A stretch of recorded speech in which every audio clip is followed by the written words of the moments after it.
Sehat ya Pak semua ya. Anak-anakku yang hari ini engkau diberikan sebuah penghormatan besar sama BP Batam. Berapa orang tadi Pak? 80 orang. Insya Allah. Ini untungnya ada anak yatim. Setiap ada acara kena undang. Tapi siapa yang mau jadi yatim, insya Allah anak-anak yang kita santuni ini nanti kelak akan menggantikan posisi kita menjadi orang hebat di negeri kita. Amin. Yang terhormat, wabil khusus para alim ulama, asatis, para kiai, ketua MUI Kota Batam, Kiai Haji Lukman yang datang terlambat. Tentang kiai kayak gitu. Kalau orang sudah dipanggil kiai agak sombong dikit, datang lama-lama padahal cuma baca doa doang. Perkara baca doa saya ya bisa gitu ya. Mudah-mudahan kiai sehat selalu, amin. Terhormat Bapak Ketua BP Batam yang hari ini diwakili oleh Bapak anggota 1 Bapak Wahyu, insyaallah ya, mudah-mudahan beliau sehat. Yang terhormat Bapak BKDI, Bapak Asep, sudah kali ke berapa kita jumpa Pak? Kedua ya, mudah-mudahan setelah ini ada pertemuan lagi, amin. Yang terhormat Pak, siapa nama Bang?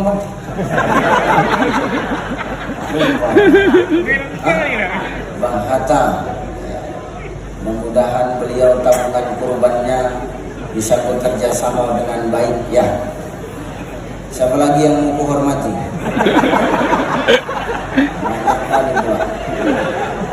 Para pegawai, para staf yang hadir, mudah-mudahan yang hadir ini adalah orang-orang yang senantiasa dalam lindungan Allah, amin. Wabil khusus istri saya yang saya cintai dan saya sayangi. Ini saya ngomong karena di depan banyak orang. Beliau adalah orang yang selalu menemani dakwah saya. Ustaz, iya, kenapa hari ini Ustaz ke Batam bawa istri? Biasanya Ustaz tidak pernah bawa istri. Kenapa? Gini ceritanya Pak Wahyu. Nah semua kan ada asbabnya Pak. Nah saya asbab kemari kan karena diundang. Kalau nggak diundang ngapain saya kemari kan gitu. Lah asbab saya diundang kemari kan saya suruh ngisi ceramah. Kalau asbab bawa status mungkin saya dapat santunan macam anak-anak tadi. Ya serius. Kenapa Ustaz bawa istri begini ceritanya? Saya pernah ceramah di suatu tempat, gak usah aku sebutkan namanya, yang jelas gak di Batam. Saya bawa mobil sama supir, istri kagak ikut. Pulang ceramah, lepas jubah gak dilepas, lepas peci doang nih, sama serban. Tengah malam Pak pulang saya, tiba-tiba saya dijegat, mobil dijegat, yang jegat cewek. Saya tidur di belakang Bang. Saya berhenti, saya bilang sama supir, kenapa berhenti Bang? Ustaz, kita di stop tuh di depan. Sama siapa? Perempuan. Diketuk kaca mobil. Begitu diketuk saya buka. Kenapa? Nggak berhentiin kami? Gini Bang, lagi sepi, mana tahu mau ditemenin. Wow, saya langsung cepet tanggap, ambil peci, pakai peci. Kau nggak tahu rupanya aku Ustaz. Gak apa-apa lah Bang, Ustaz pun jadi ngambil berkah. Bayangin ngambil berkah. Nah, saya takut ke Batam, saya bawa istri.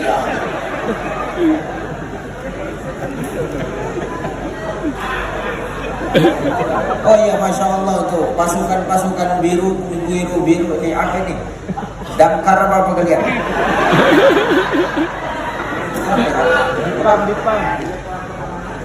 Oh, pengamanan.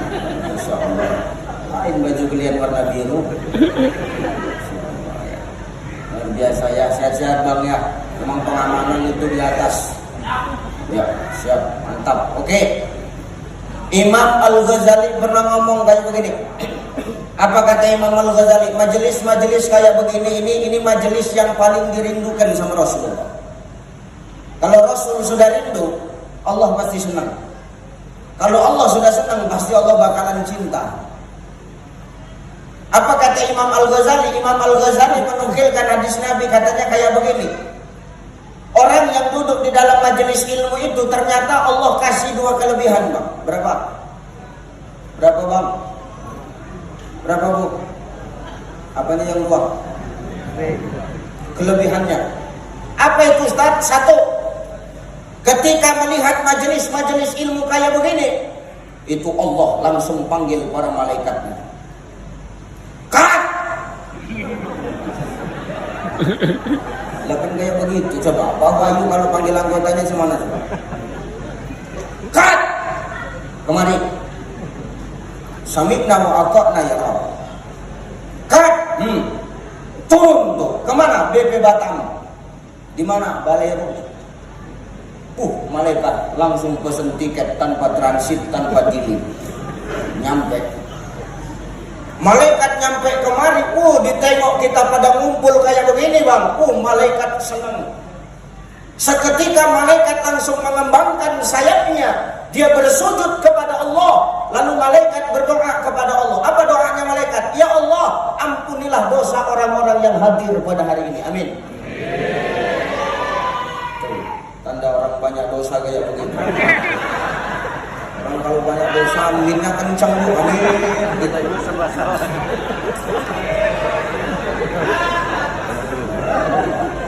Mudah-mudahan yang ini semua hadir ini yang duduk di bawah semua insya Allah diampunkan Allah. Amin. Yang di atas damai-damailah sama malaikat kalian. Mudah-mudahan ya. Yang pertama. Yang kedua, dengar. Apa kata Imam Al-Ghazali? Nabi ngomong tuh, orang yang duduk di dalam majelis ilmu, di duduknya kita di sini nih, bagaikan kita pahalanya sama seperti melaksanakan sholat sunnah 1000 rakaat. Coba, Pak Wahyu pernah sholat sunnah sampai 1000 rakaat? Dan wajahnya nggak yakin. Terus. Nah kecuali kita udah berangkat haji ke Mekah, kita umrah 2 rakaat di Masjidil Haram baru sama tuh pahalanya. Kayak kita sholat di Masjid Tanja, di Masjid B.J. Habibie itu sama pahalanya. Macam kita sholat sunnah 1000 rakaat, kalau 2 rakaat di Masjidil Haram. Pak Wahyu nggak pernah nih. Pak Wahyu yang anggota 1 BPP Batam aja nggak pernah. Apalagi yang lain, sama kelakuannya. Nah kita nggak pernah, bang. Ustaz sama. Tapi duduknya kita di sini ini saking sayangnya Allah, cintanya Allah sama kita. Di duduk kita dihitung sama macam sholat sunnah 1000 rakaat. Kan enak duduk begini dengar majelis ilmu, dapat kue, dapat minum, sarapan cuma nggak dapat tadi kan. Sarapan masing-masing di rumah. Makan siang disiapkan Pak. Akan mastiin bang. Banyak salah aja ceramah ini. Heran aku ya. Kita tidak pernah sholat sunnah sampai 1000 rakaat. Nah duduk di sini ini pahala kita gede. Kita nggak usah cerita sholat sunnah yang sampai 1000 rakaat sekali sholat lah bang. Dan terawih kemarin ada 11 rakaat banyak yang cabut. Ya enggak? Ya Pak ya. Ngaku aja lah. Jangan ada dusta di antara kita. Dan saya tanya sekarang. Kalau ada 2 masjid, satu masjid tuh sholat terawihnya 23 rakaat. Yang satu 11. Mana yang bakalan ramai? Tuh, kelakuan anggota bapak. 11 pengennya yang cepat kan. Ya sekarang begini, ya mau 23 mau 11 ya nggak masalah ya. 11 ya benar, 23 yang nggak salah kan gitu. Yang salah yang mana? Yang nggak sholat. Udah nggak sholat, ngejekin yang sholat. Udah nggak sholat, nyolongin selop orang yang sholat, ini salah. Ya terserah mau yang 11 mau yang 23 nggak masalah lah, karena kan Allah udah ngomong itu. Apa kata Allah? Lana a'maluna wa lakum a'malukum wa nahnu lahu mukhlisun. Bagimu pahammu, yang penting kuncinya ibadah itu harus ikhlas. Mau banyak sekalipun tapi kalau nggak ikhlas buat apa, Pak? Ya Pak ya. Bolak-balik pergi haji tiap tahun, bolak-balik pergi ke Mekah, Batam umroh. Tapi kelakuan nggak benar, nggak ikhlas hajinya supaya dibilang orang-orang yang bolak-balik ke Batam, bolak-balik ke Mekah, buat apa? Makanya jangan heran kalau ada orang yang berangkat haji, begitu maaf, pulang haji nggak ada berubahnya, malah kadang tambah parah. Sebelum berangkat kemana-mana celana pendek, begitu pulang kemana-mana nggak pakai celana, kan bahaya. Maka kuncinya ibadah itu ikhlas. Ngasih anak yatim kayak begini kan harus ikhlas ya. Harus ikhlas, nanti nabung untuk kurban ikhlas. Nih nabung kurban, tabungan akhirat. Ya. Cicilan yang digede-gedein. Nabung ke akhirat malas. Buat apa harta kita tumpuk-tumpuk? Kalaupun ketika mati nanti ibu maaf, ibu bawa cincin ibu.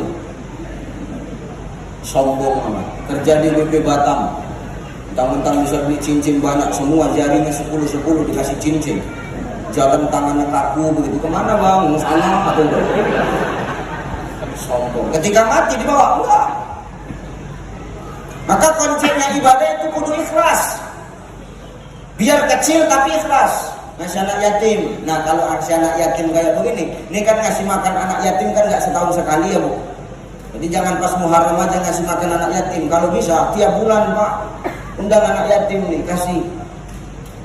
Diselingi sama Ustaz.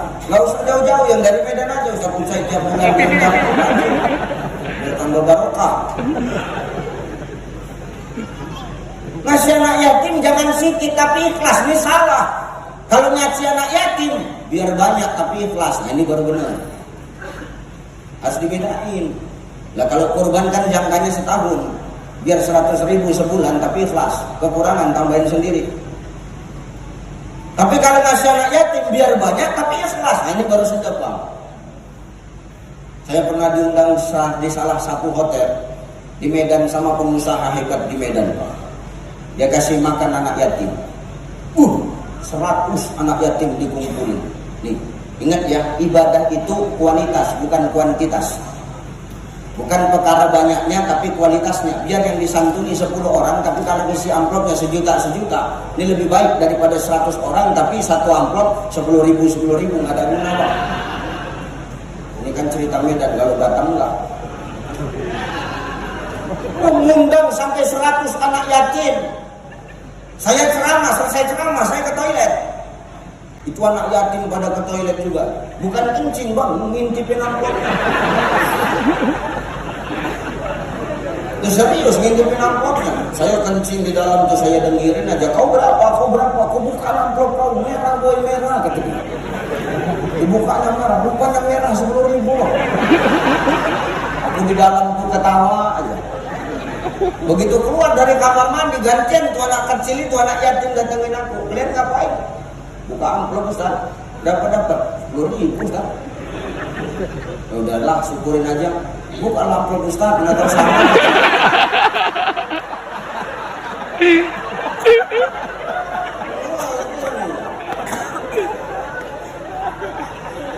Enggak, ini maksud saya jangan sama gitu. Ini Medan.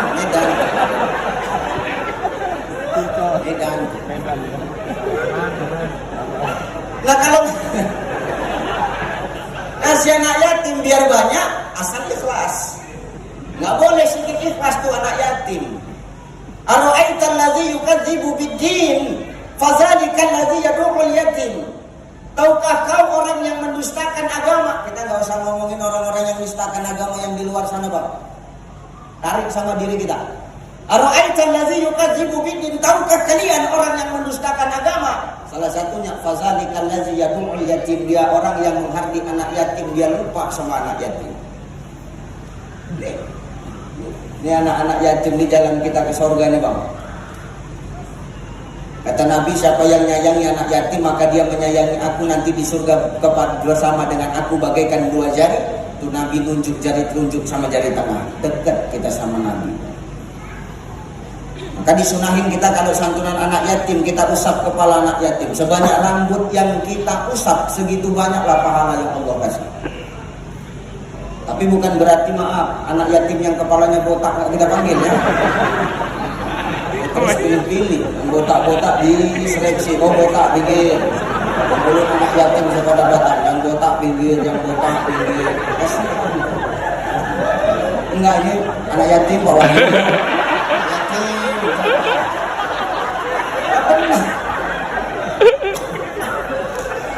Berarti kalau Pak Wahyu nggak lolos seleksi nih, minggir. Kenapa? Nggak ada pahalanya. Ya, umpama ini misalnya Pak. Maka kuncinya ibadah, wa nahnu lahu mukhlisun. Ikhlas. Kita jangan saling nyalah-nyalahin lah. Ini sakitnya kita sekarang, orang udah pada ke masjid, yang di masjid disalah-salahin. Nah ini. Lah tugas kita umat Islam kan bagaimana caranya mengingatkan saudara kita yang belum ke masjid harus ke masjid, kan gitu. Lah ini yang sudah di masjid malah disalah-salahin. Kira-kira kita kesel nggak tuh? Kesel banget. Maka hidup tuh jangan suka begitu. Yang mau yang 23 monggo, yang 23 jangan nyalain yang 11, yang 11 jangan nyalain yang 23, dua-dua benar. Ngomongin terawih. Ya. Oke. Nah begini. Tujuan kita beragama ini kan apapun toriknya, apapun jalannya kan cuma satu. Apa tujuannya Ustaz? Mengakui haqqulillah, kebenaran Allah, kan begitu. Tujuannya sama macam saya dari Medan ke Batam ini. Pak Wahyu, ya mau kemana ke Batam? Kang Asep mau kemana ke Batam Ustaz? Pak Wahyu naik apa? Ya pesawat. Kang Asep naik apa? Kapal laut Ustaz. Ya terserah mereka. Mereka mau naik pesawat, berarti mau cepat nyampe.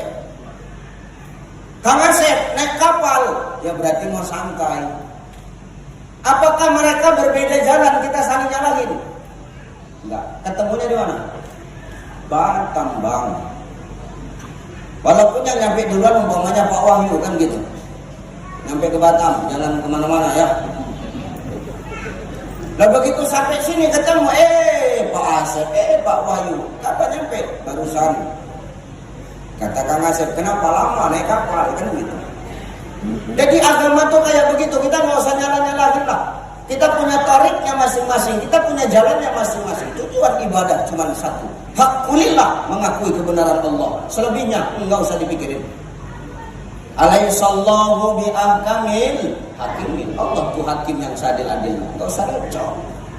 Jangan kita sholat, kita ibadah karena takut sama pimpinan. Jangan. Nampak Pak Wahyu lewat. Nampak ketua BKDI datang. Sholat. Ini sholatnya karena makhluk. Sesuatu yang karena makhluk gak akan nyampe sama yang Maha menciptakan makhluk. Nah, maka balik lagi ke terawih tadi. Mau 11, mau 23 benar ya, nggak ada yang salah, nggak usah direcokin. Perbedaan itu adalah hikmah Bapak Ibu. Ya kan? Lah saya dengan Kiai Lukman beda apa ya? Beda kan? Kiai Lukman agak godean, kalau saya agak slim. Kan benar ya? Walaupun kami beda, tapi kan kami punya rasa yang sama. Perkara ibadah umpama kan gitu, nggak usah. Nah kalau muka kita semua ini sama Bu, bingung saya bedain mana istri saya, mana Bu, siapa nama ibu tadi? Saya lupa jadi semua. Bu Lili siapa namanya? Nah kalau sama semua coba, istri saya pun bakal bingung. Kalau muka laki-laki semua sama bingung Pak. Mana suaminya, mana Pak Wahyu? Kan kalau Pak Wahyu buka peci langsung tanda lah mana suaminya mana.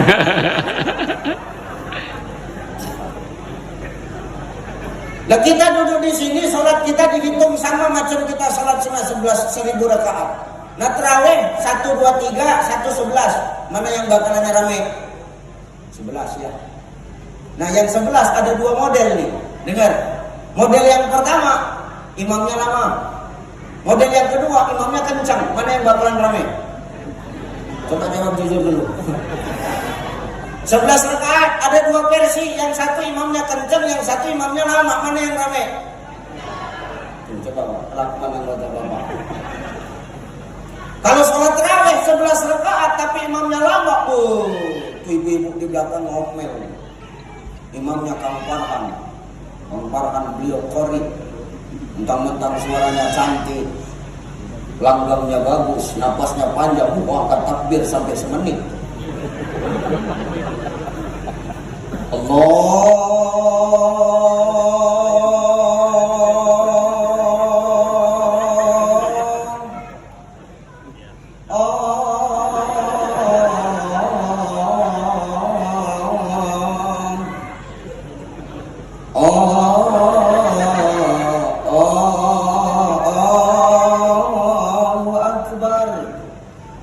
Ibu-ibu di belakang langsung ngomong, nyesal ada aku sholat di sini.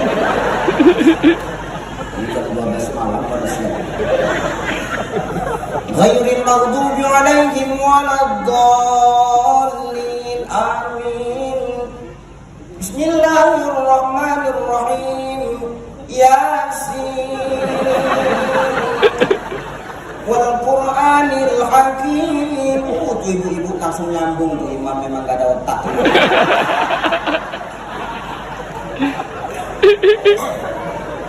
Jadi kalau model imamnya kayak begini besok pindah masjid aja Bang. Baik kalau nggak besok aku pindah masjid itu imam tuh dibiarin, yasin tuh ini ngobrol di belakang. Besok aku pindah nggak cocok sholat di sini kenapa lama. Aku besok mau pindah. Cari masjid yang cepat, kau ikut nggak ikut lah Kak. Betul ya, bis maghrib langsung gerak kita ya, oke Kak, lu besok pindah masjid. Rupanya imam yang kemarin di sini besok.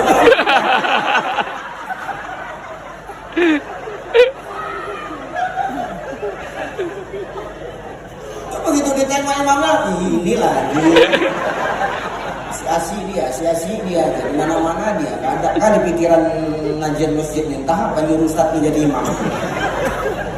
Tuh, imam tuh dengar, Kang Farhan dengar, oh kau minta cepat ya. Kau tunggu lagi, dendam Kang Farhan. Dihantam dia, Al-Fatihah 1 nafas. Allahu Akbar. Sesak nafasku dibuat kali, pasti lanjut. Itu udah seuzon aja. Rupanya lain cerita. Dihantam di Al-Fatihah 1 nafas. Bismillahirrahmanirrahim. Alhamdulillahirabbil alamin arrahmanir rahim maliki yaumiddin. Anak kecil yang di belakang, ayo terus.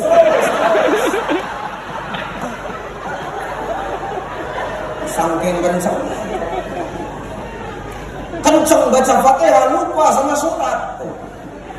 Bismillahirrahmanirrahim.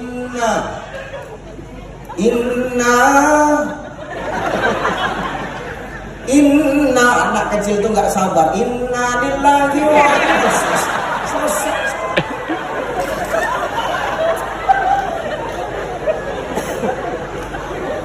Maka kita beruntung di sini kita nggak tegak, kita duduk Pak, dapat makan, dapat minum, kita di sini dapat ilmu lah duduknya kita dihitung pahalanya sama macam kita sholat sunat 1000 rakaat. Kira-kira Allah tuh sayang nggak sama kita Pak? Sayang, tapi kadang kita yang nggak pernah sadar dengan kasih sayangnya Allah. Ustaz, iya, waktu Ustaz ceramah ada yang tidur, apa dia dapat pahala juga Ustaz? Dapat. Allah nggak pilih kasih, malah kadang yang tidur itu pahalanya lebih gedean dibandingkan dengan yang nggak tidur. Serius Bu? Yang tidur lebih gede pahalanya ketimbang yang nggak tidur. Kenapa Ustaz? Yang tidur anteng diem aja. Yang nggak tidur itu nyeritain yang lagi tidur.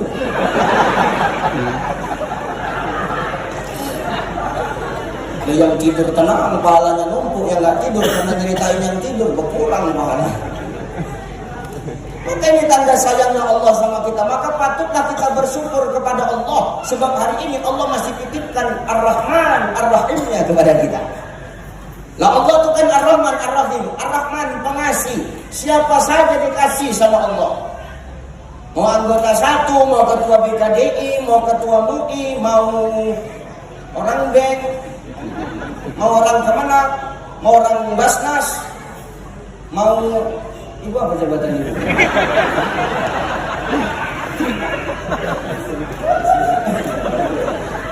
Kepala SDM. Ayo itu urusan gede lah. Penting SDM. Aku gak penting ada aku ini pulangnya gitu. Lah kalau Ar-Rahmannya Allah ini buat siapapun Bapak Ibu, mau dia ngaji, mau dia nggak ngaji, mau dia sholat, mau dia nggak sholat, mau dia beriman, mau dia nggak beriman, Allah tetap kasih Ar-Rahmannya sama kita. Tapi Ar-Rahim, sayangnya Allah ini hanya untuk orang-orang tertentu. Siapa kita nih? Dari banyak orang yang hadir, yang di luar itu. Coba, ini yang hadir inilah Ar-Rahimnya Allah. Sayangnya Allah, Ar-Rahim itu pilihan Allah Subhanahu wa taala. Saya bisa di sini ya karena Ar-Rahimnya Allah. Nah, kalau dipikir-pikir banyak ustaz yang lebih hebat, tapi kenapa saya yang diundang kemari? Kenapa saya yang diundang kemari? Karena apa? Karena murah.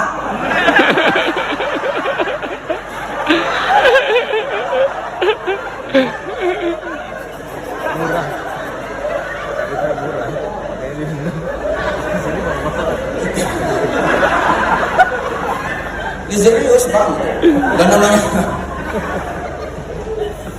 namanya saya ceramah udah kemana-mana lah, kita kan udah tahu sih, udah tahu lah kita. Nah kalau kita diundang ke Pemprov, ke Pemkab, instansi perusahaan gede ya, kita macam-macam ya. Ya kalau sudah perusahaan gede, Pemkab, Pemprov itu yang undang biasanya amplopnya beda warnanya tuh Pak. Dan biasanya nggak satu, ketua panitia satu, perwakilan dari pemerintah setempat satu lah. Kalau ini kan Pak Wahyu mewakili biasa gitu, beda itu Pak. Biasanya biasa amplopnya tuh warnanya pun beda. Warna apa? Coklat. Cuma anak yatim tadi coklat. Iya.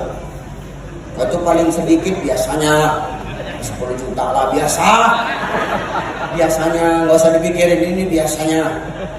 Dan kalau yang standar kan warnanya putih polos gitu kan, macam bajunya Pak Ketua MUI polos. Contoh orang ikhlas nih, baca doa ikhlas, tinggal ada tanda tangan ya, dia langsung pulang aja ya. Ikhlas, putih polos tuh, nah itu standar lah.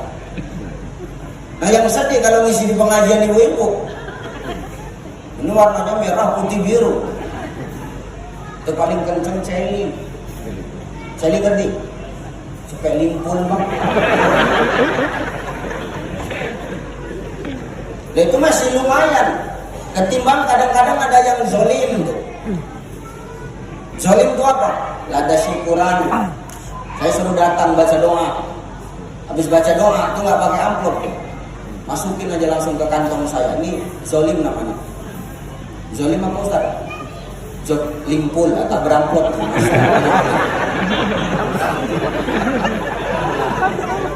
Maka nanti tinggal nengok aja lah apa warnanya, asal merah putih biru tak apalah laku itu udah cepet limpul aja udah.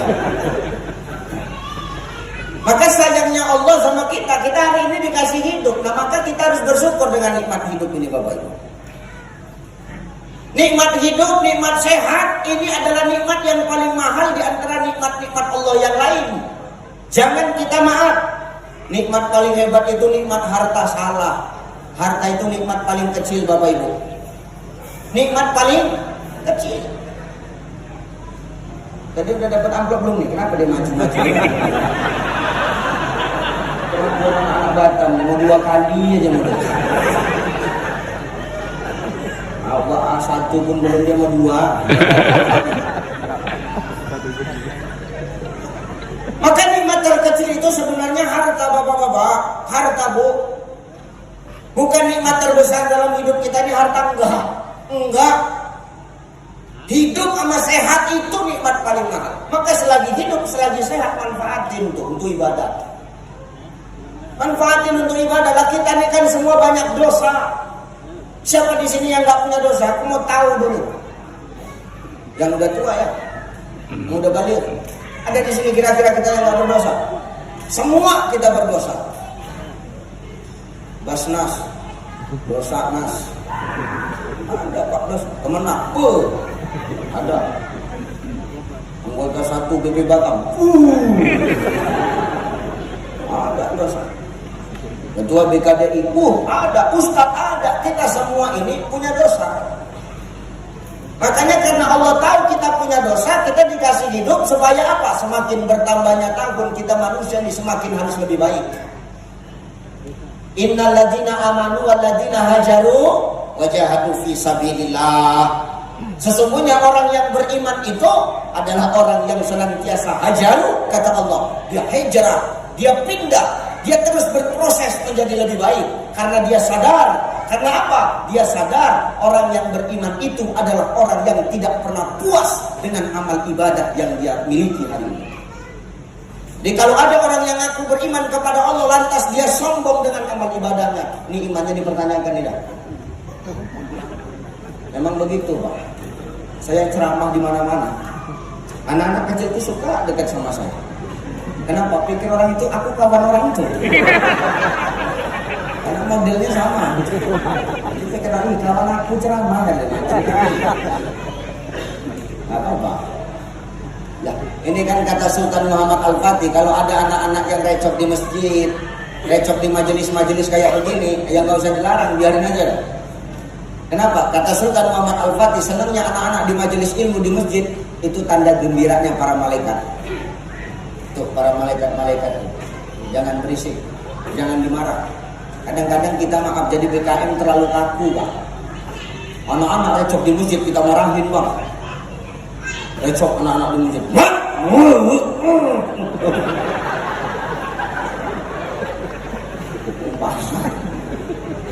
Tuh besok kira-kira dia mau datang lagi nggak ke masjid? Nggak mau Bang. Yang salah siapa? Kita. Makanya jangan heran kalau anak-anak sekarang males ke masjid, lebih senang main game online. Ya Bang ya. Yang salah siapa? Kita Bang. Kita selalu senang nyalain anak-anak kita, padahal anak-anak kita kayak begitu karena anak kita nyontoh kita. Makanya Nabi ngomong kalau anak-anak mau bagus, generasi mau api, akhlak makin benar, ibda binafsi. Gak usah suka menjas orang lain, ibda binafsi dulu. Awali dari diri kita. Kalau kita udah jadi panutan sama anak kita, sama istri kita, sama keluarga kita, ku anfusakum wa ahlikum nar. Diri kita selamat, keluarga kita selamat. Jangan seperti nyalain orang. Biarin aja. Nah anak berisik, tapi kalau bapak-bapaknya yang berisik, kalau bisa Pak langsung cepat mutasi, tandai orang di satu-satu. Nah begitu. Kita ini semua banyak dosa, maka kita harus berhijrah lebih baik. Hajaru, kata Allah. Orang yang beriman dia gak pernah puas dengan amal ibadah yang sudah dia lakukan. Kenapa? Dia sadar bukan perkara ibadah kita dimasuk ke surganya Allah Bu.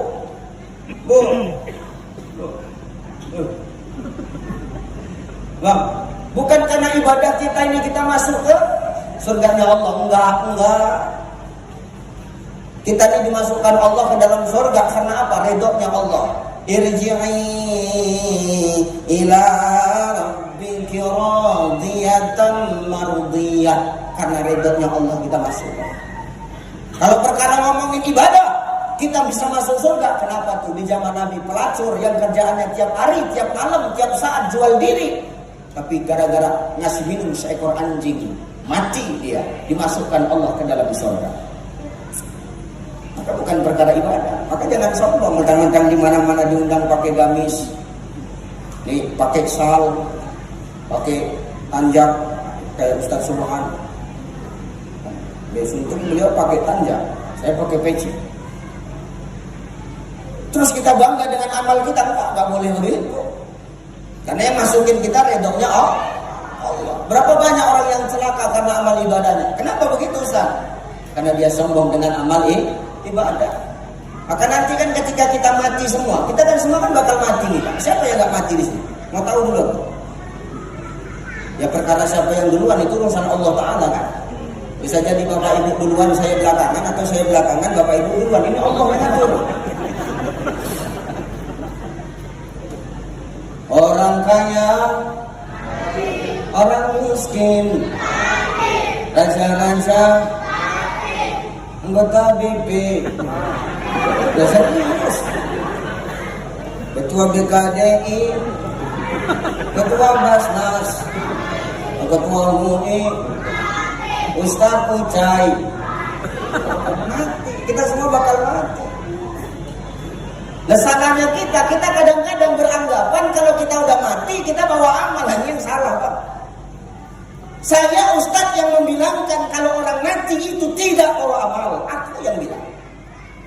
Kalau ada orang mati bawa amal, aku mau mati sekarang. Loh Ustaz kok sombong? Gak sombong Pak. Kita jangan salah ngaji. Orang mati itu gak bawa amal. Orang mati bawa apa? Kain kapan, 3 lapis kami laki-laki, 5 lapis kalian perempuan. Kenapa kami perempuan lebih tebal Ustaz daripada laki-laki yang cuma 3 lapis? Al-Fiqhul Islamiyah wa Adilatuhu karangan Asy-Syaikh Wahbaz Zuhaili. Beliau mengatakan, kenapa kain kapan perempuan lebih tebal dibandingkan dengan laki-laki? Karena bangkai perempuan lebih bau daripada bangkai laki-laki.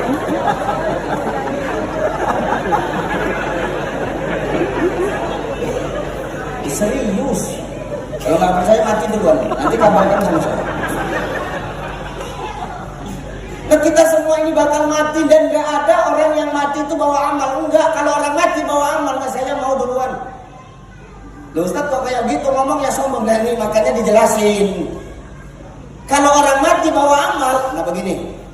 Yang namanya bawa berarti ada milik. Ya enggak Pak? Yang namanya bawa pasti ada milik. Ustaz Usai, ya. Kenapa Ustaz hari ini pakai gamis, pakai jubah? Apa nggak bawa baju yang lain? Ya memang ini yang saya pilih.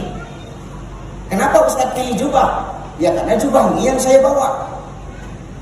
Berarti kalau orang mati bawa amal berarti ada pilihan. Amal yang baik dibawa, amal yang buruk ditinggal. Enak Pak. Ya silakan aja buat mesum, buat maksiat, buat dosa. Dan nanti kalau toh mati tinggal milih amal yang baik dibawa, amal yang buruk ditinggal. Enak tidak Pak? Maka orang mati dia tidak bawa amal. Jadi Ustaz orang mati bawa apa? Orang mati tidak bawa amal, tapi orang mati diikuti amal. Ini baru benar. Kalau orang mati udah diikuti amal, ya mau amal baik, mau amal buruk pasti bakal ngikut masuk dalam kubur. Benar nggak Pak? Iya. Amal baiknya bakal nyelamatin dia, amal buruknya nih yang bakal dipertanggungjawabin, namanya hisab. Selesai. Kira-kira nyambung nggak? Nyambung nggak Pak? Nyambung nggak nyambung, ngomong nyambung aja biar cepat. Ini sampai jam berapa kita Pak? Coba. Udah maghrib. Enggak apa-apa Pak Wahyu sampai maghrib. Pak Wahyu sini aja sendiri, saya pulang. Maghrib. Tentang cuma dengerin. Ini yang gentor banget nih Pak. Ngomong sampai maghrib pulang, stroke saya. Ya maka orang mati nggak ada yang bawa amal, diikuti ini harus dijelasin. Kita nanti ketika mati kita ini maaf semua. Dengar Bapak Ibu, kita nanti amal kita bakal apa sih bahasanya? Kalau ada bendahara udah ngutip duit, di total namanya apa? Nah, di total amal kita direkap. Remis kan gitu. Remis tau remis? Seri kan? Dosa amal yang baik-baik, untungkah, rugikah kan gitu. Ini nanti amal kita bakal disampaikan. Ya malaikat yang nyatet amal baik buruk namanya siapa? Raqib Atid. Tuh. Yang nanti bakal nyerahin amal kita, itu namanya malaikat siapa? Hafazah. Itu malaikat hafazah nanti yang bakal nyerahin itu sama Allah Ta'ala. tapi nggak langsung sama Allah. Itu di langit pertama ketemu sama satpam, malaikat penjaga pintu langit pertama, sampai terus menjaga pintu langit ketujuh, baru ketemu sama Allah. Amal kita bakal direkap sama malaikat. Setelah direkap nanti dibawa tuh sama malaikat hafazah. Dibawa sama malaikat hafazah. Wow, ada suatu hari amal orang soleh. Saking kan banyaknya amal baiknya. Catatan amalnya sampai berkilau, bercahaya Pak. Kilau cahaya, malaikat hafazah sampai pakai kacamata. Umpama, kenapa? Saking kan silaunya. Dibawa menghadap Allah. Di langit pertama disetok. Orang soleh. Orang soleh, ngajinya bagus. Sholatnya nggak pernah tinggal. Jadwal ceramah full. Udah pernah masuk TV umpama.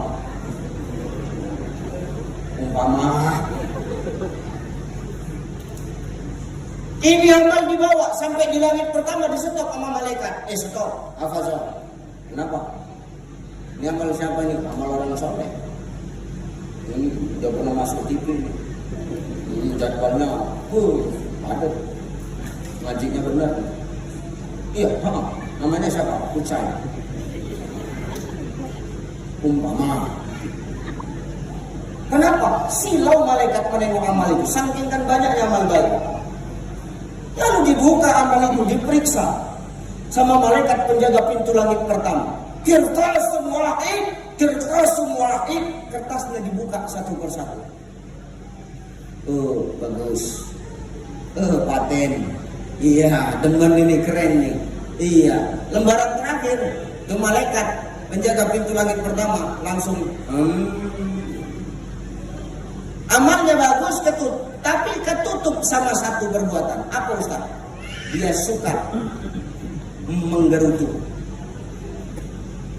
Apa sih kalau bahasanya, kalau aku ngomong suka ini dumel ya, dumel terus apa lagi? Gresah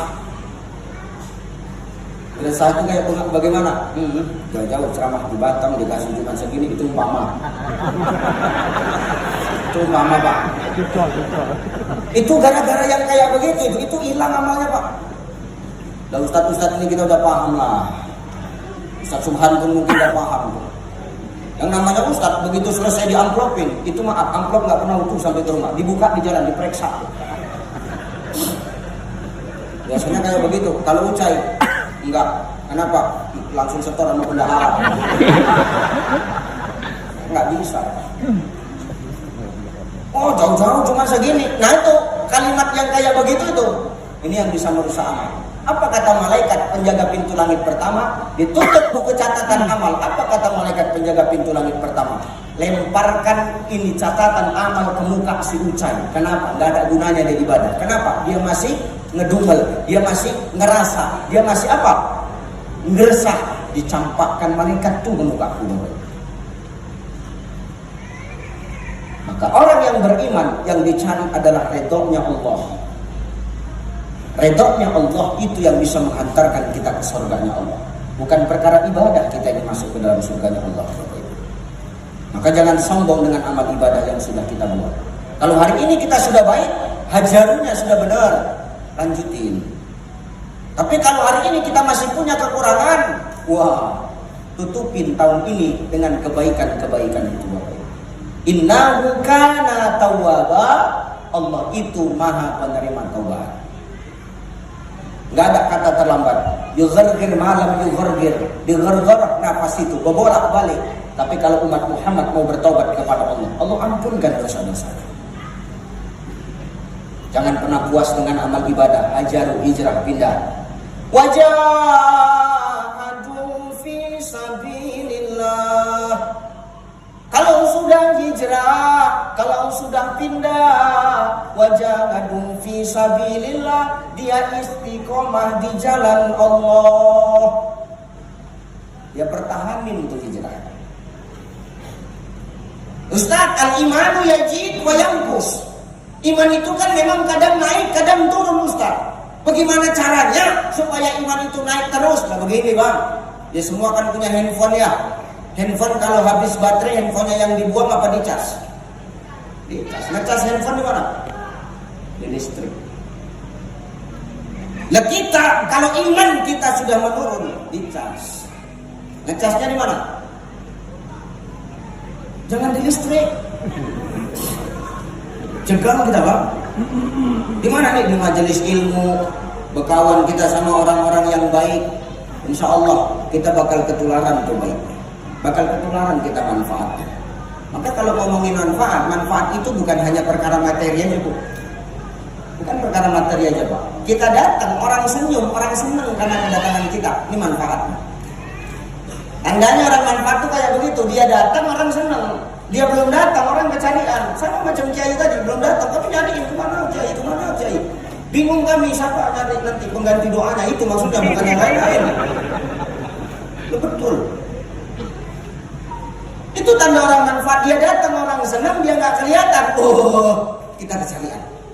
Tandanya orang nggak punya manfaat, dia datang, orang nggak senang. Ngapain si kawan itu datang? Entah apa pun. Padahal semalam baru kecelakaannya itu, bagus mati aja dari semalam.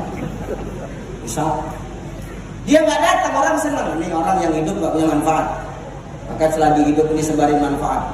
Sama ya'mal misqala dzarratin khairan yara, wa may ya'mal misqala dzarratin syarran yara. Kalau kita melakukan kebaikan sebesar biji zarah, Allah bakal ngebalas. Kejahatan sebesar biji zarah, Allah pun juga bakal ngebalas. Maka apa yang kita lakukan di muka bumi Allah punya balasan buat kita. Tidak sekarang, ntar di akhirat dikumpulin sama Allah, tinggal ngidam kita bakal. Maka istiqomahin dari kita. Ulaika yarjuna rahmatullah. Kalau orang sudah hijrah, kalau orang sudah istiqomah dengan hijrahnya, maka rahmat Allah akan datang. Kalau rahmat Allah sudah datang, wallahu ghafurur rahim. Maka Allah akan ampunkan dan sayangkan diri kita masing-masing. Ini makna Muharram nih, kita selalu lebih baik. Dan tadi kan udah dibaca sama qari'ah kita. Ya Allah, suaranya bagus. Bangga Batam punya gaya begini. Juara 2 nasional. Lebih bagus daripada saya. Saya juara 5, dia juara 2. Memang banyakan saya 5, dia 2 kan gitu. Apa dia bagus tuh bacanya. Nih, kita hijrah lah jadi lebih baik. Nih dibaca sama beliau tadi. Apa kata Allah? Allah menciptakan 4 bulan haram. Salah satunya apa nih? Muharram, Sya'ban, Zulqaidah dan Zulhijjah. 4 bulan haram yang Allah ciptakan dengan kita. Kata Nabi, siapa yang buat kebaikan di bulan tersebut, maka Allah akan melipat gandakan pahalanya. Tapi siapa yang berbuat kejahatan dan dosa di bulan itu, maka Allah pun akan melipat gandakan dosa-dosa. Maka di bulan ini cepat-cepatlah kita buat baik. Banyak-banyak buat baik. Ada tamu datang, cepat disambut. Ada tamu datang, cepat disedekahin. Ada anak yatim datang, cepat dikasih. Ini bulan baik. Insya Allah bapak-bapak sekalian yang sudah memberikan hartanya di jalan Allah untuk anak yatim, insya Allah ini Allah lipat gandakan. Amin. Jadi Ustaz, apa hikmah daripada perjalanan Muharram ini Ustaz? Tidak banyak-banyak lah. 2 aja ya. Sampai jam 11:30 sudah kan Pak? Jam 11:30 Pak ya. Ya karena Pak Asal udah entah 700 kali udah geser kanan, geser kiri, geser kanan. Sekali lagi pindah geser dapat tutup ceramahku. Iya. Karena gitu. Makanya itu heran saya tengok itu ada kakek-kakek di kampung saya Pak. Itu sholat kalau ke masjid sholat nggak bisa berdiri, duduk aja sholat. Giliran menerima bantuan BLT di kantor pos, sanggup dia ngantri 4 jam. Dan jumpa tuh sama saya, loh kek bisa dia berdiri? Kenapa selama ini sholat duduk? Cemana Ustaz? Ini yang jelas kata dia. Sanggup dia berdiri. Sakit orangnya. Apa hikmahnya Ustaz? 1, dengerin. Bapak Ibu, hijrah itu ternyata melahirkan seni. Melahirkan seni. Kenapa Ustaz bilang hijrah melahirkan seni? Coba tengok. Kalau kita buka perjalanan Nabi Sallallahu Alaihi Wasallam, ketika Nabi dari Mekah ke Madinah hijrah bersama dengan kaum muhajirin sampai di Madinah, kan disambut sama kaum Ansor dengan apa? Marhaban kan? Begitu nyampe kaum muhajirin disambut sama kaum Ansor. Tola'al badru min saniyatin wajab syukru maja'alillahi. Ini seni enggak? Seni qasidah, Pak. Maka seni itu lahir ketika Rasul hijrah. Jadi kita nggak usah cerita kalau hidup ini tanpa seni itu bisa indah, enggak. Dengan seni ini hidup jadi indah. Coba sholawat tadi yang dibawakan oleh Ustaz Yusuf Subhan. Kalau dulu orang taunya sholawat cuma satu aja, salatullah, salatullah, salamullah, nggak ada seni. Tapi sholawat itu sekarang seninya sudah banyak macam-macam, enak nggak didengar? Tuh coba di TV, di YouTube.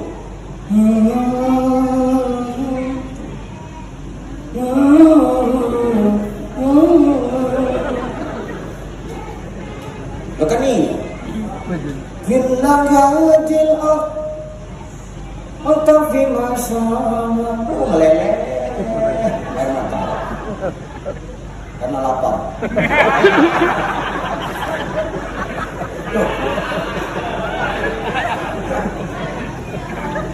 Nah, ternyata hijrah itu melahirkan seni, Pak. Qasidah-qasidah dulu lah biasa aja pukulannya. Sekarang pukulan-pukulan qasidah luar biasa variasinya. Bahkan di musabaqah seni qasidah kan, Pak.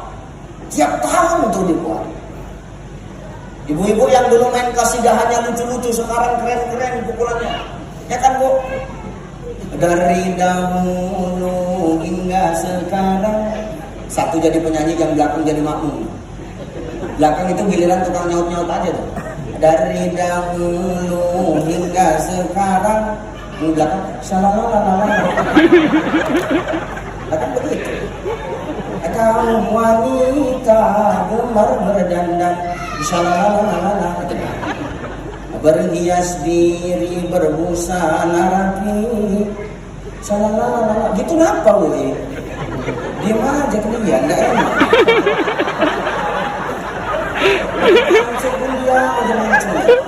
Aku bercakap udah sejam, nggak ada, aku capek. Kalian cuma salah panjang kan?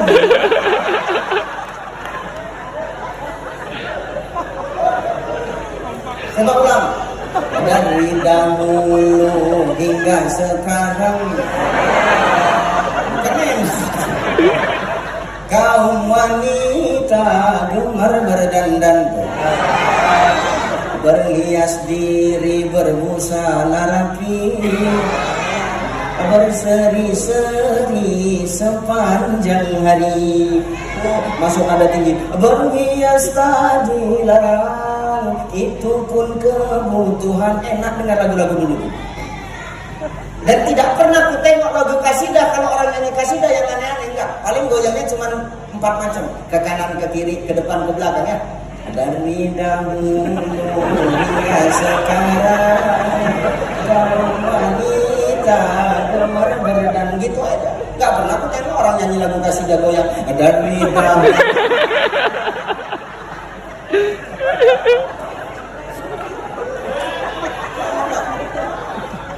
Makanya seni itu mencerminkan kelakuan seseorang, Bang.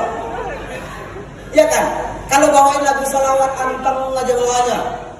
Ngebawain lagu DJ, jingkrak-jingkrak. DJ, ngerti DJ kan? Bohong orang Batam yang gak ngerti DJ. Sakit jantung dengan musiknya. Matikan lampunya dong.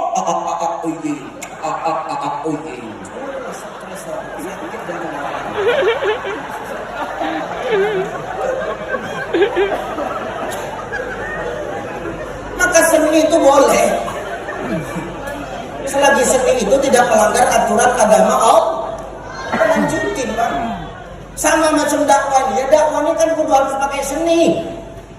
Kalau pendakwah nggak punya seni, apa asik didengar? Enggak. Diundang Ustaz ceramah, Assalamualaikum warahmatullahi wabarakatuh. Kita semua bakal mati, bapak mati, ibu mati, yang di atas mati. Dia nggak pernah nyebut diri dia mati. Besok datang yang dibahas mati lagi. Besok datang yang dibahas mati. Orang lain ditunjuk mati. Dia nggak pernah nunjuk diri dia mati. Terakhir di telepon nggak angkat-angkat. Rupanya kawan itu yang mati.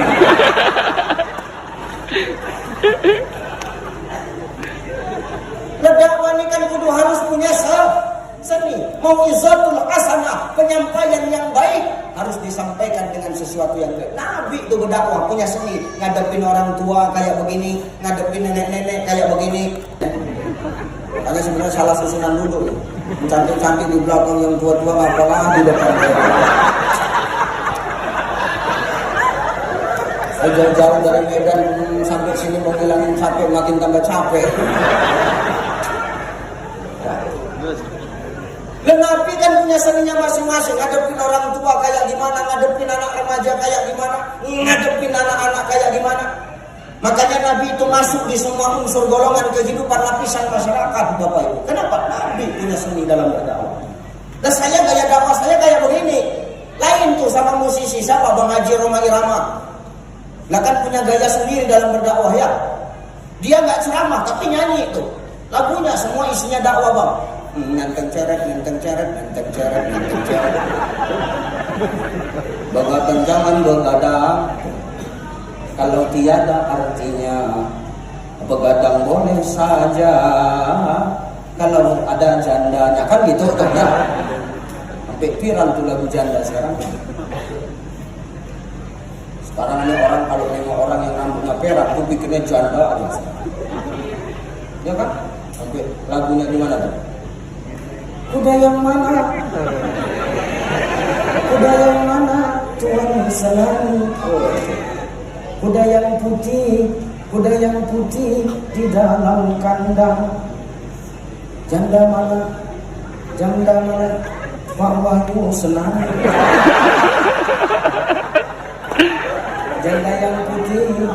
Janda yang putih berambut pirang. Makanya dakwahnya harus pakai seni. Mereka minggir dulu. Dakwah ini punya seni, Bang.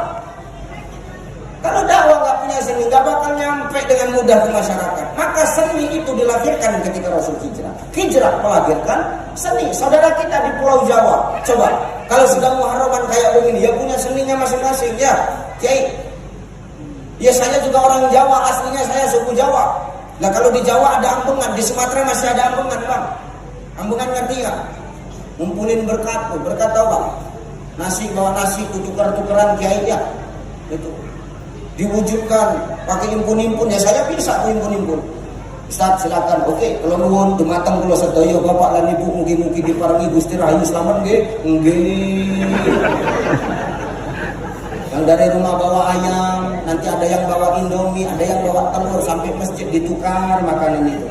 Yang bawa ayam, dari rumah membawa ayam ngarep daging kambing malah dapat telur, kan enak. Lucu-lucu. Artinya apa? Lewat ini ternyata ada unsur silaturahim yang besar. Ukhuwah semakin kuat. Seni, Pak. Kiai-kiai kita juga sholawatan tuh. Ya karena kanjeng-kanjeng Sunan dulu menyampaikan risalah Islam di negeri kita itu juga dengan seni. Karena adat dan budaya itu melekat, Pak. Tidak lantas sesuatu itu dihilangkan, adat dan budaya yang menyala, enggak dihilangkan. Tapi apa Ustaz? Diislamisasi. Kalau dulu orang yang beli kambing harus sampai putus kepalanya, kan enggak benar di dalam agama. Kanjeng Sunan datang, apa disalahin? Enggak, diislamisasi. Silakan sembelih kambing tapi ikut aturan agama. Cukup 2 urat leher yang putus, jangan sampai kepalanya yang putus. Kan enggak dihilangin, tapi diislamisasi gitu. Dan serius, Pak. Turi putih. Tuh, kalau udah dengar gaya begitu adem lagi. Ditandung. Kan gitu Kiai ya. Kiai kan asal orang Jawa ya. Kiai juga orang Jawa ya. Kapan diajak ke sana Kiai?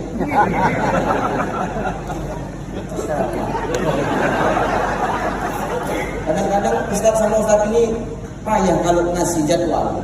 Kenapa? Karena Ustaz yang datang itu dianggap saingan. Dan nggak boleh gitu Kiai.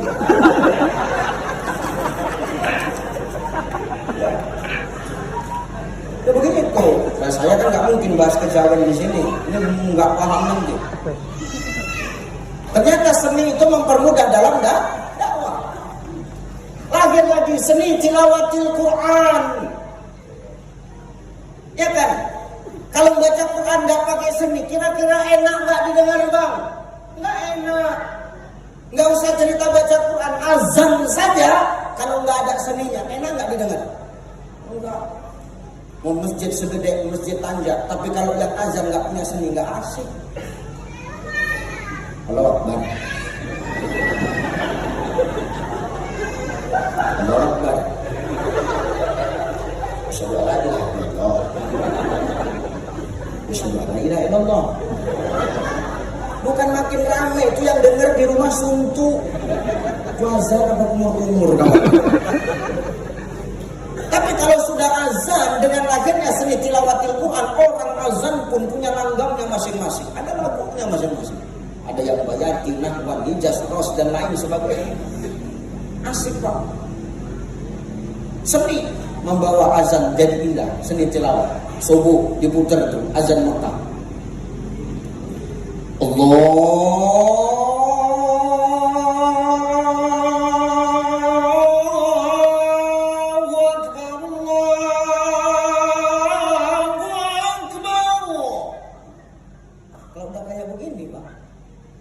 Subuh kayak begini, itu semangat kita ke masjid. Ayah sama emak di rumah senang. Ayah langsung bangun. Siapa tuh yang azan? Cantik kali suaranya mak. Iyalah pak, anak kita itu pak yang azan. Masa anak kita pak? Anak kita. Rajin anak kita subuh-subuh udah azan di masjid ya. Iyalah rajin, nggak macam kau bapaknya. Anak azan di masjid kamu masih tidur ayam. Kan gitu. Ya. Oke. Imam harus kudu punya seni, Bang. Enggak punya seni enggak nyampe. Allahu Akbar. Bismillahirrahmanirrahim. Alhamdulillahirabbil alamin. Arrahmanirrahim. Bilang aja ghairil maghdubi alaihim waladdallin. Awak di belakang jawab bingung. Amin kata. Enak Pak. Maka hijrah melahirkan seni, dengan seni hidup jadi terarah, dan dengan seni hidup jadi indah, dengan agama hidup jadi terarah. Memimpin pun Pak harus dengan seni. Dengan seni insya Allah kita bakal bisa mengayomi masyarakat. Yang kedua terakhir, ini janji terakhir 5 menit Kang ya, 5 menit terakhir janji 5 menit 5 menit janji 5 menit. Ini ceramah panjang pendek sama aja nya. Ini sebenarnya nah begini Bang. Nah sekarang gini Bu, saya tanya Bu ya, Ibu sukaan yang mana? Biar ceramah kan gini, biar pendek tapi masuk semua kan gitu kan? Mana lebih bagus Bu? Panjangnya masuk separuh atau pendek masuk semua? Mana lebih enak? Mana lebih asik? Panjang masuk separuh atau pendek masuk semua? Ini ceramah, jangan mikir yang lainnya. Dua terakhir, hijrah melahirkan kerjasama dan sama-sama bekerja Bang. Di mana Nabi ngajarin tuh ketika Nabi berangkat dari Mekah ke Madinah, Nabi berangkatnya nggak rame-rame, tapi Nabi susun strategi, ada kerjasama dan sama-sama bekerja di sini. Malam ini kau berangkat 3 orang, malam ini besok 2 orang, malam ini 3 orang, besok 2 orang, nggak rame-rame. Dengan kerjasama yang ini, mereka berhasil mengelabui orang-orang kafir Quraisy pada waktu itu, dan hijrahnya berhasil sampai ke Madinah. Artinya lewat kerjasama dan sama-sama bekerja, insya Allah BP Batam ini akan mampu melahirkan kesejahteraan bagi masyarakat. Kerjasama yang apik juga akan membuat kita semakin solid dalam beribadah. Hadirnya tabungan kurban ini menjadikan kita mudah dalam beribadah, Bapak Ibu. Mangkana lahu malun fal yatasaddaq bimali, kata Nabi. Kalau kau punya harta, silahkan kau bersedekah dengan harta. Lewat ini ibadah jadi mudah. Insya Allah kita semua bakal dapat barokah. Ini itu aja lah ya. Itu aja lah. Udah dikode-kode habis setengah 12 ya. Maka Ustaz kurang, nanti bisa ngundang lagi maulid insya Allah. Untuk Batam saya kosongin lah. Ya, 2 Semakin hari dunia semakin tambah tua, semakinlah kita memperbaiki diri. Semakin tambah umur, semakin kurang jatah hidup di dunia. Ingat, beramal jangan sombong, jangan bangga dengan amal. Karena yang memasukkan kita ke surganya Allah bukan amal, tapi ridhonya Allah. Hijrah melahirkan dua, seni dengan seni. Kita mudah dalam beribadah, kita mudah dalam berdakwah, kita mudah dalam memerintah. Dengan kerjasama dan sama-sama bekerja, insya Allah ukhuwah semakin kuat, persatuan dan kesatuan akan semakin kokoh. United we stand, divided we fall. 3 hari 3 malam menghafal itu dan bersatu kita teguh, bercerai kita runtuh. Sama-sama kita berdoa, mudah-mudahan kita menjadi orang-orang yang lebih baik. Amin. Terima kasih. Mohon maaf. Ila liqa ma'assalamah. Wassalamualaikum warahmatullahi wabarakatuh. Waalaikumsalam warahmatullahi wabarakatuh.